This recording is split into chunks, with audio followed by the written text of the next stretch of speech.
All right, we're back at it again, and today I'm interviewing Mr. Franklin Mateo. We've worked with Franklin for several years. He's an amazing agent, and you're about to find out why, too. So thanks for meeting with me, Franklin. I really appreciate it. Tell everyone about your journey to real estate. What brought you here? Oh my God. First of all, thank you, Jay. Thank you for the opportunity to be here. Thank you for the opportunity to introduce myself to our crowd. And what brought me to real estate? Well, my background is in hotel management.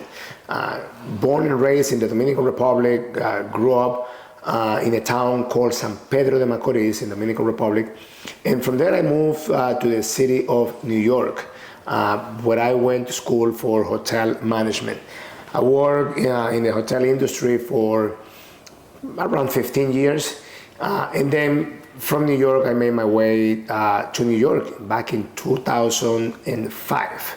When I moved to Florida, Orlando specifically, I saw the opportunity in real estate. I was looking for a way to getting out of the hotel industry, doing something that can give me more time to spend with my kids at the time, family, and fell in love with real estate.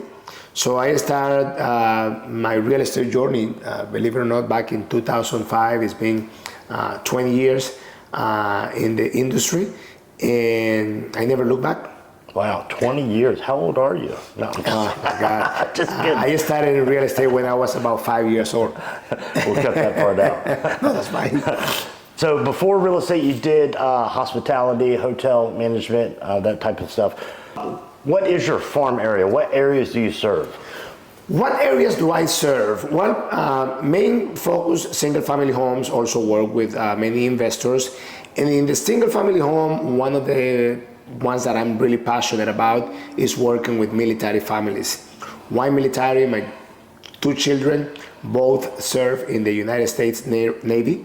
My daughter retired after 4 years in the Navy, and my son is an active officer in the U.S. Navy, and that brought me the passion of helping Navy families, military families in general, buy, sell, and invest in real estate. All right, cool.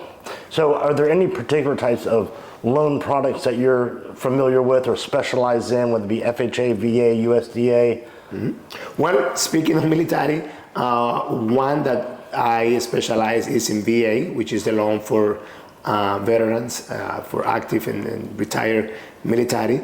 The other ones are FHA for single family homes. And one that not a lot of people know and use is the foreign national loan. People from other countries that are looking to invest in the United States. Is a loan that we work a lot, especially with people from the Dominican Republic, from Colombia, from Brazil, from different parts of Europe. It's a loan that a lot of people from other countries take advantage, and that we can help them make investments in the United States. Nice, nice. Okay. What is, let's say, your avatar client? What does a traditional Franklin Mateo client look like? Is it a commercial investor? Is it a first-time home buyer? What's that look like? Well, the typical and the ones that we all dream about is the buyer that come, look at one property, sign a contract, and close. That's the ideal. Does that ever happen? Not frequently. So I would say that the traditional customer that I work with, and one that really fulfill my passion, is helping families in general. When you have a satisfaction of somebody that needs to buy a house or that needs to sell a house, sometimes there are some special challenges, but you see the passion from the people, the need, the wanting of the help, that really it's fulfilling. When you, at the end of the day, when you give somebody a key, or when you close somebody's door because they sold the house, and you see that you help them on a journey, whatever the journey might be, that is really the ideal client. Yeah, it's nice to have a client that's as passionate as you are about the transaction. Mm-hmm. And a lot of times, we always think that the passion is, wow, buying a house, balloons and all that. And sometimes it's not just that. I've been in cases of selling a house, for example, when there's a death in the family, which is really sad.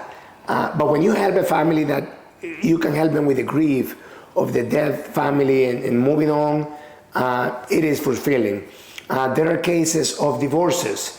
I've done many cases of divorce, and it's not that it's a happy situation, but at the end of the day, when you help two people be able to settle and move on with their lives, whatever the case may be, and you are part of that transaction that you help these people move on, it is fulfilling. Mm-hmm. So people sometimes think that real estate is all glitter and the balloons and the buying the house, and no. A lot of times there are some hustles and hurdles that we need to overcome.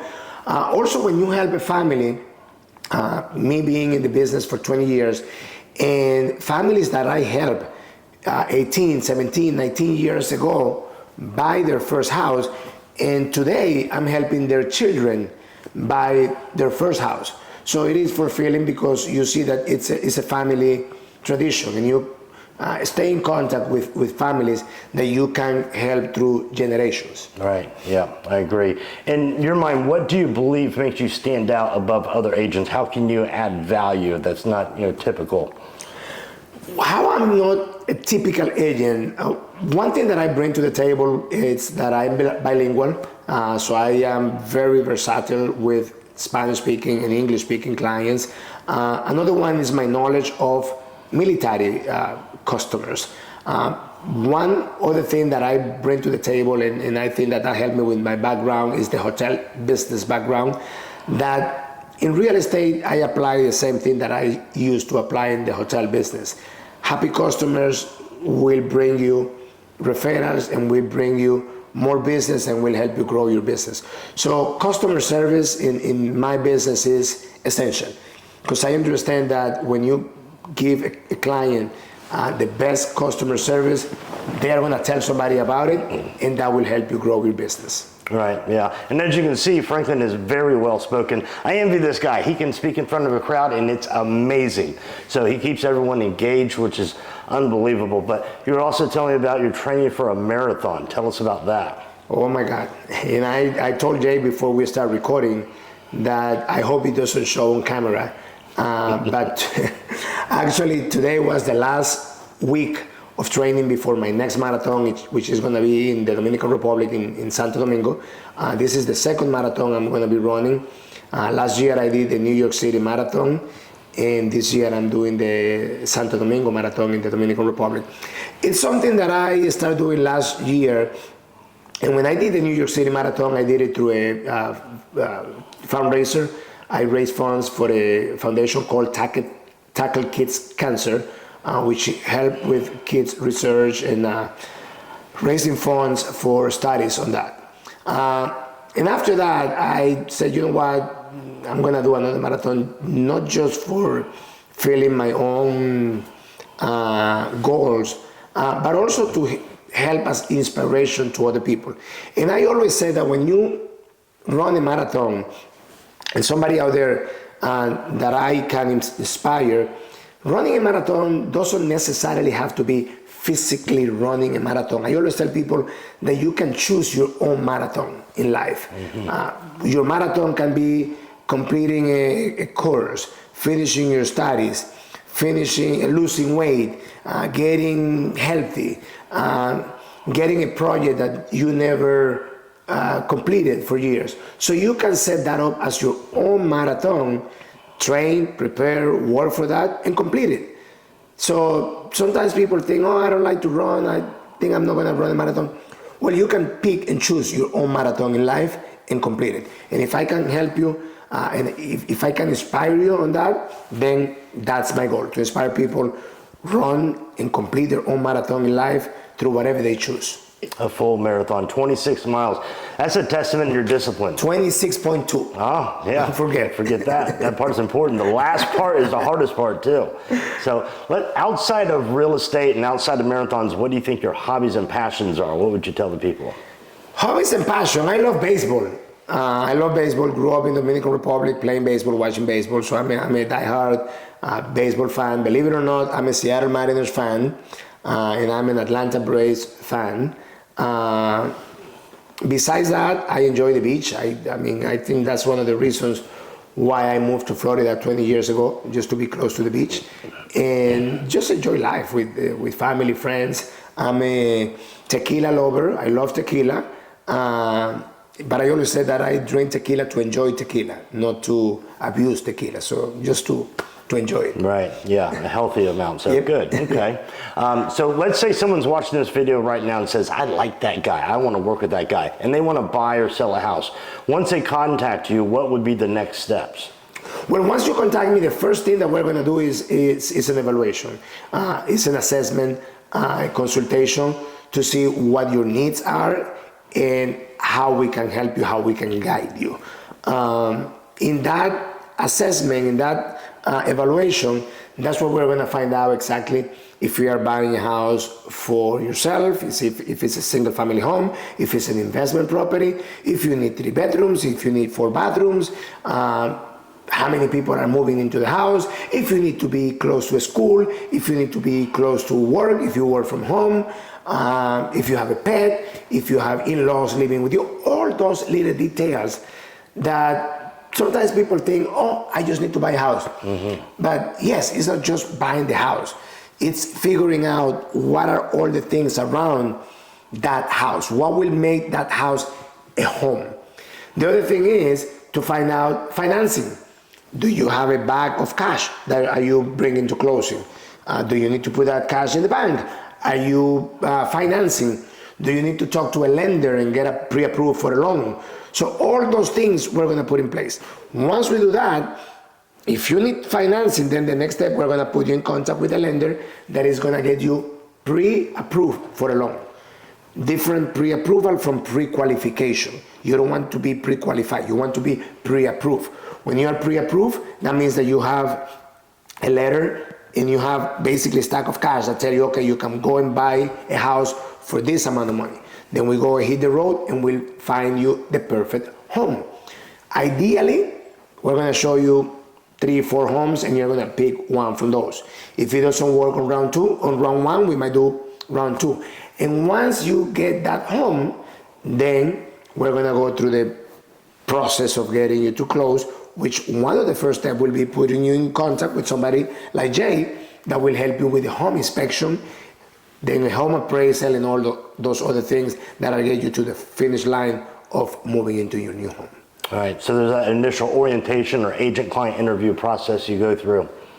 Yeah, and then we explain to the buyer what all those steps are. Right. And one thing that buyers always want to have an answer, and I always have as a goal,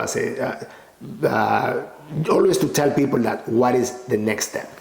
Because sometimes, okay, we meet and okay, have a good day. But if I don't tell you what is the next step, always you're going to be thinking, okay, so what happened? So I always like to tell people, okay, we met today and the next step is, so we look at homes today and the next step is.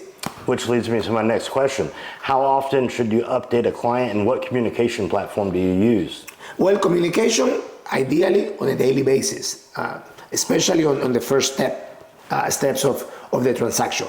On a daily basis, we're going to be, number one, sending you homes. What platform do I use? The CRA, the market contact system that we use is called Command, which is a system that we use through Keller Williams. And then for homes, we use the multiple listing, which is the MLS. And then we're going to be sending properties, evaluating properties through the MLS. Like I said, on that first week, normally we're going to be talking daily. Once we go under contract, then we might be talking every other day. You're going to be talking more to the lender to get that process going. In my team, I have a staff where I have a transaction coordinator that is going to be helping you with those other steps after we find that home. Setting up inspections, setting up appraisals, setting up repairs. If you're selling a home, it's completely different. Then we're going to be setting up pictures, staging the home, decluttering the home. If you need to do some maintenance and some repairs in the house before we put it in the market, ordering a sign, ordering keys, all those type of things that we're going to have a list of things.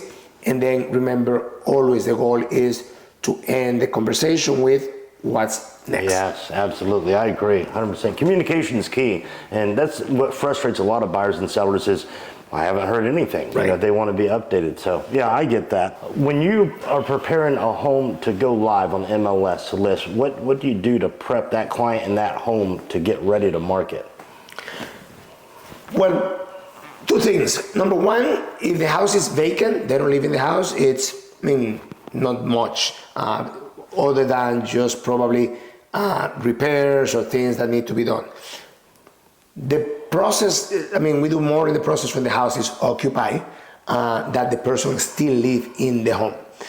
One of the things that we guide the customer is, number one, when you're selling the home, is to detach yourself a little bit from the home, which is a little bit tough. Because sometimes people have emotions attached to the home, especially when they are selling on a situation like I explained before, that is not that you wanted to sell the house. Sometimes when it's a divorce, a death in the family, a relocation that you didn't want to happen. So help you detach a little bit so that you can present that home as neutral as possible to the potential client. When I said neutral, I said probably declutter, take some pictures of the walls, and make the home look as neutral as possible. If you have ever been to a model home for a home builder, you will see that when you walk into that model home, you fall in love, but normally you see that less is more.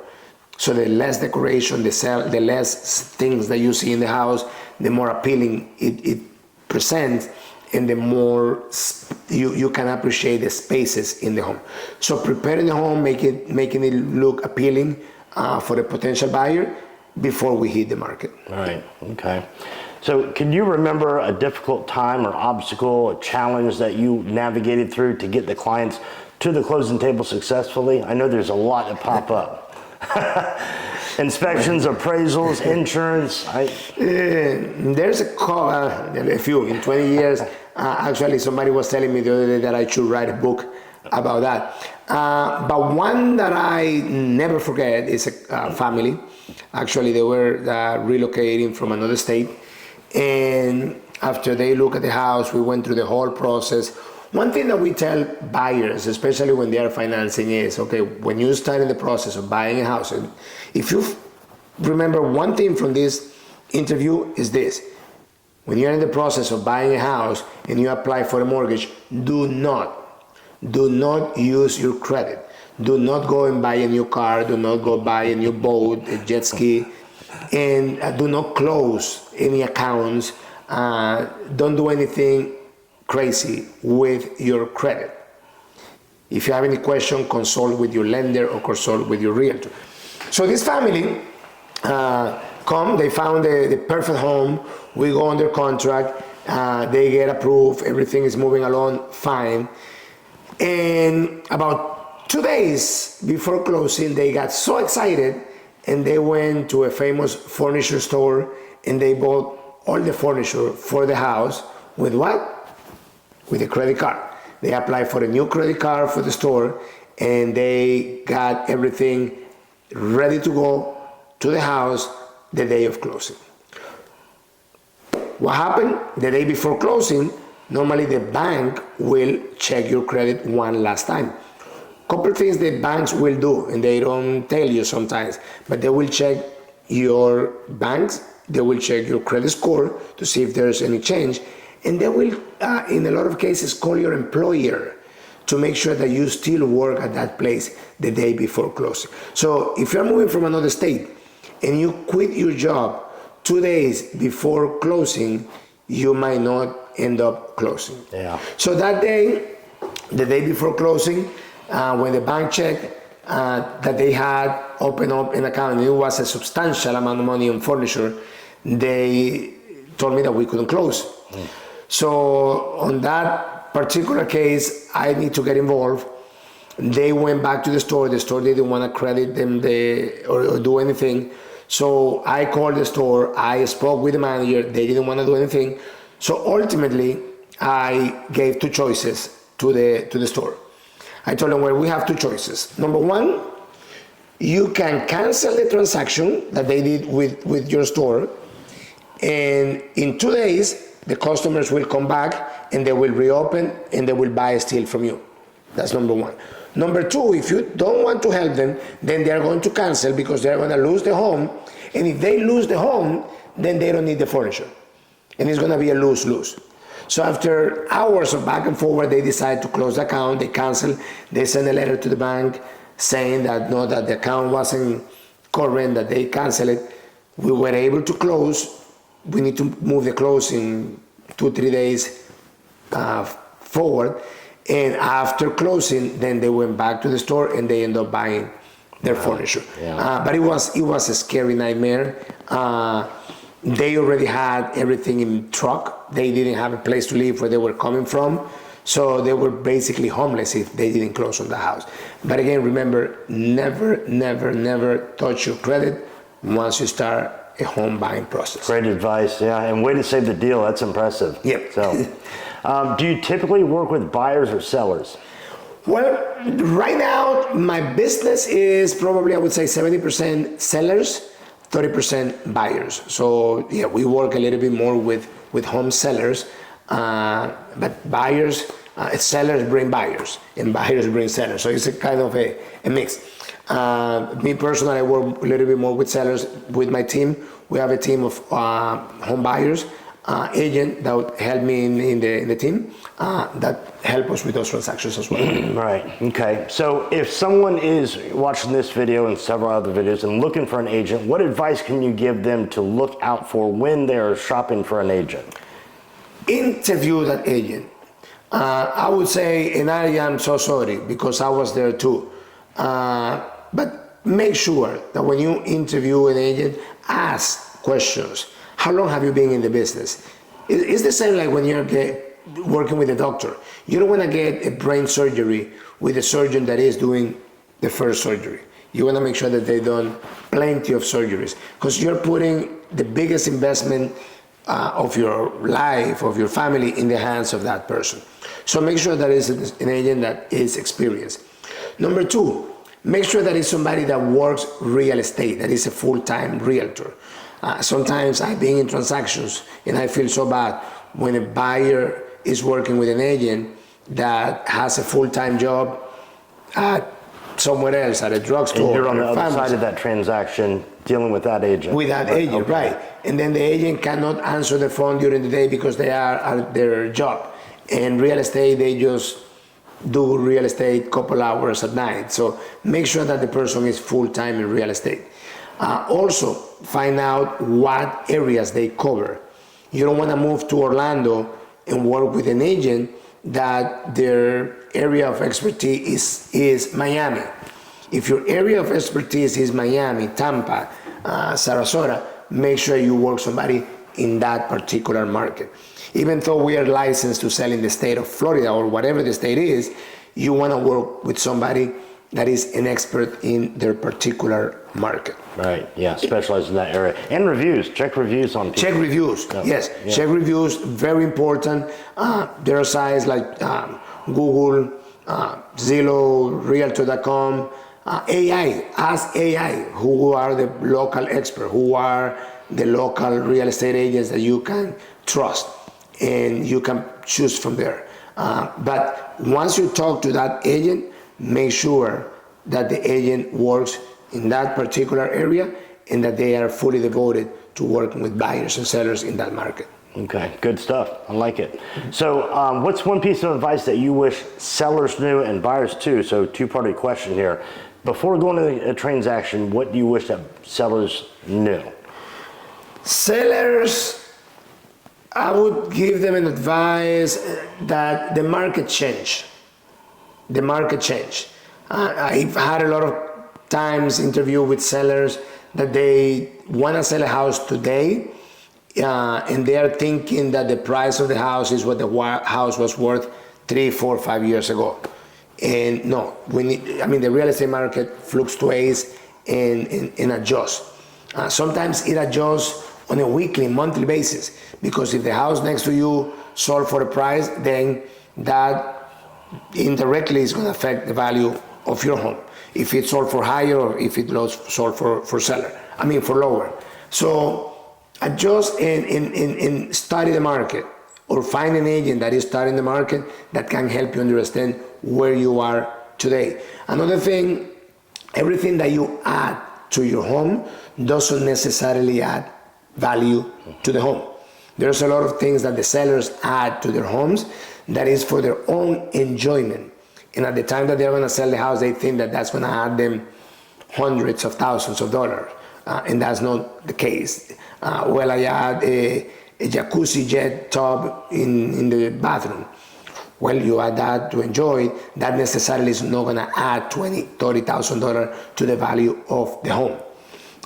So there are certain things that will add value to the home, but there are certain things that are just for the enjoyment of the current owner, because the buyer might not see it with the same value. Right, yeah. To buyers, I would say get educated as well. Get educated and find an agent that can help you, that can guide you in the process. First step to buy a home, find a realtor that can guide you. And second step is get pre-approved. Sometimes people get excited, they want to go and look at homes. You cannot look at homes until you are pre-approved. Because if you are not pre-approved, then you don't know what you're looking for. You might be looking at a house that you cannot afford, or you can be looking at less home because you don't know that you can afford a little bit more. So get educated, get pre-approved, get informed, and find an agent that can help you and can guide you into this process. It makes sense. I like it. Yep. So are there any questions in this interview that I missed or didn't ask and I should have asked? What did you miss or what you didn't ask? Is there anything you want to convey to the people? One thing that I would like to also remind people is that moving to Central Florida, moving to Orlando, moving to Kissimmee in particular, right now is a great time to move to this area. Orlando in general is the area where more people are moving to from the United States. We are one of the top 5 destinations where people are moving to.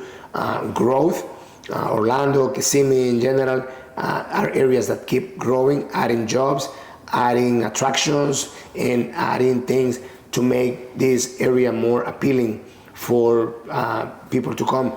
And if you're looking to move to this area, come along.